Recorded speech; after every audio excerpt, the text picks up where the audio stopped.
যে ব্যক্তি নিরাপদে ও সুস্থ দেহে রাত কাটালো এবং তার নিকট সেদিনের খাবারও মজুদ আছে, হাদিসে তার দৃষ্টান্ত কি? এ, তার জীবন যেন সংকীর্ণ হয়ে গেল। বি, তার যেন কোনো অভাবই নেই।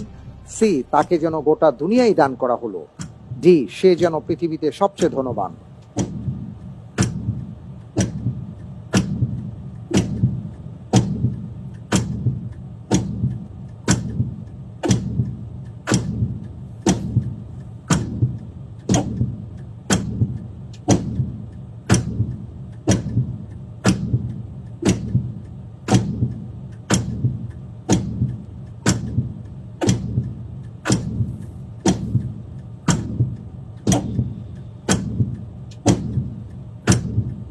জি, আলহামদুলিল্লাহ, ইতিমাদান আল্লাহ, আমি উত্তর হিসাবে বেছে নিচ্ছি ডি, সে যেন পৃথিবীতে সবচেয়ে ধনবান।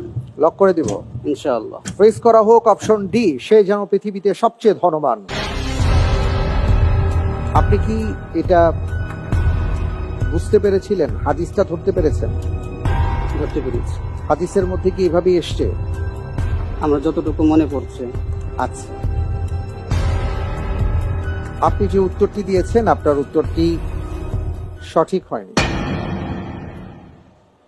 ওবায়দুল্লাহ ইবনে মিহসান আল আনসারী রাদিয়াল্লাহু তাআলা আনহু থেকে বর্ণিত, তিনি বলেন রাসূল সাল্লাল্লাহু আলাইহি সাল্লাম বলেছেন, মান আসবাহা আমিনান ফি সারিবিহি মুআফান ফি জাসাদিহি ইনদাহু তুআমু ইয়াউমিহি ফাকাআন্নামা হাইজাত লাহু দুনিয়া।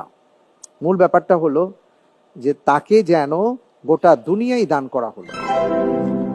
সঠিক উত্তর ছিল অপশন সি।